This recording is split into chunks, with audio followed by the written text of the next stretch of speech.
राजिम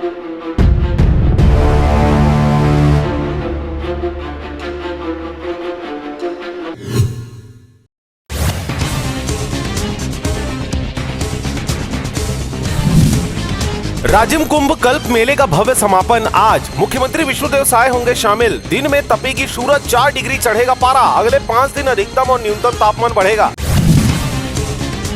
19,000 करोड़ से अधिक का अनुपूरक बजट हुआ पास। वित्त मंत्री ने कहा पुराने गड्ढे पट जाएंगे। बघेल बोले सिर्फ आंकड़ेबाजी पेश कर रही है सरकार।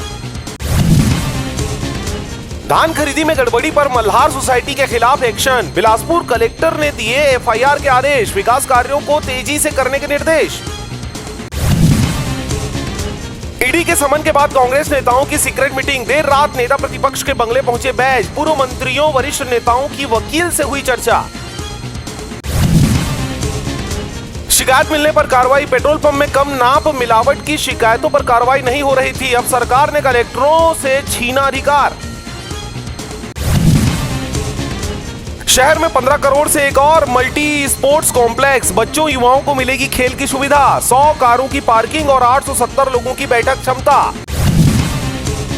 छत्तीसगढ़ में अवैध खनन के 7,723 मामले दर्ज। राजेश मूणत ने विधानसभा में पूछा सवाल। सीएम ने बताया 23.76 करोड़ की हुई वसूली। यूपी से कार में नशीली दवाओं की तस्करी। रायपुर जाते समय बिलासपुर पुलिस ने घेराबंदी कर तस्कर को पकड़ा। बड़ी मात्रा में कप सिरप हुआ बरामद।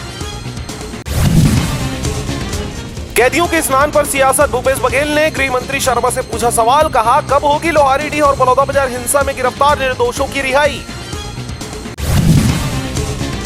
शिक्षा विभाग की बड़ी लापरवाही। अगले हफ्ते से शुरू होगी 10वीं और 12वीं बोर्ड परीक्षा। 2025 की जगह 2024 की बांट दी उत्तर पुस्तिकाएं।